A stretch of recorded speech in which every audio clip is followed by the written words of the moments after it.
So one of the things that I wanted to have today was, talk about that self-image, that visualization. It's not just, visualizing the things that you wanted to have in a house that you think you was walking into.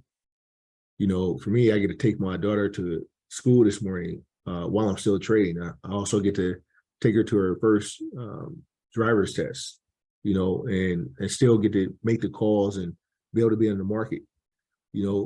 It's a blessing to have balance, right? It is and so the generational wealthy guys that I'm talking to, and we compare, right? Because we also comparing ourselves, in this world, whether we like to admit it or not, we measure up. And so one of the things that, we all face, right, is that at some point you embrace or you fight, you struggle with imposter, right? Being a trader, everybody has their own lane, learning from Brandon. And he said, bro, I'm happy with 500, consistently making 300 to 500 or $1,000, and he stops. And he stops and goes to the gym. He's with his kids. It's a reminder that generational wealth is also an action. And it's where we're teaching our kids. What are we teaching? How are we leading the people around us? Right? Understanding that if, I went to, the DCG Houston and, went to the bowling alley, which is known for, it was downtown. So, I thought it was a nice, safe place. And they say it's known for things happening. And in the time for us, it's just how we move made us a little bit more wealthy, isolated, special server, special area, right? And it happens all the time. And so, through this session, it's a person I respect, and we hop on the phone, and all she does is give me compliments of, how it was impacted everybody that was in the room, and et cetera. And she said, we see you better than you see yourself. And that was, and that is kind of what coaching is, right? It's like, I see you guys better than how you see yourself. So the visualization, the guys that are close to me, the guys that I know and I've seen in person, sometimes we don't recognize, it's ourself, right? Don't recognize how much you're doing. Felicia, she was on Move to Earn and, walking and,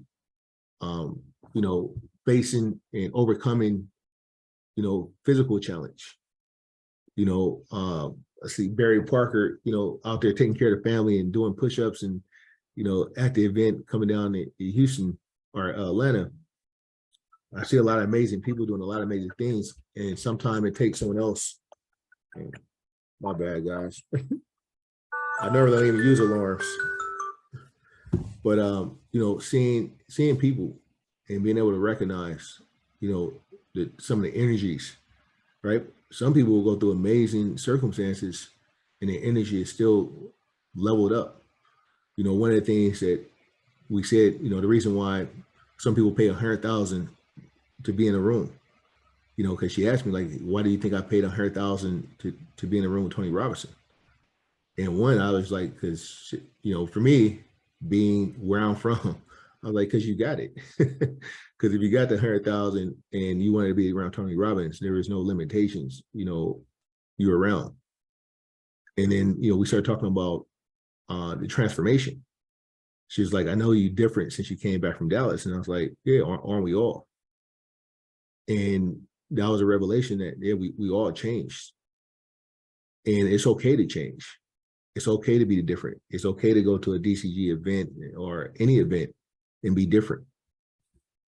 And so, in 2023, one of the things they're telling me is that, you have to embrace the level in the lane that you're in.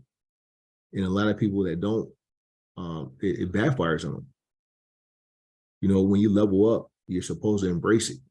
It's like the same thing if, I've made a certain level of success and I still wanted to, hang out in Oakland in the places that I've leveled up from. You have new experiences waiting for you. You have, new opportunities to push forward. right? And doesn't mean you can't impact it, but the way that you thought you was going to impact something, it has to change. It should change. It should level up with you, right? When you're wealthy, right, it is a mindset more than a action, right? The restaurants I take, like my kids have never had McDonald's. They've never eaten fast food. And I've instilled a value in them that, hey, you treat yourself well, you eat the best food.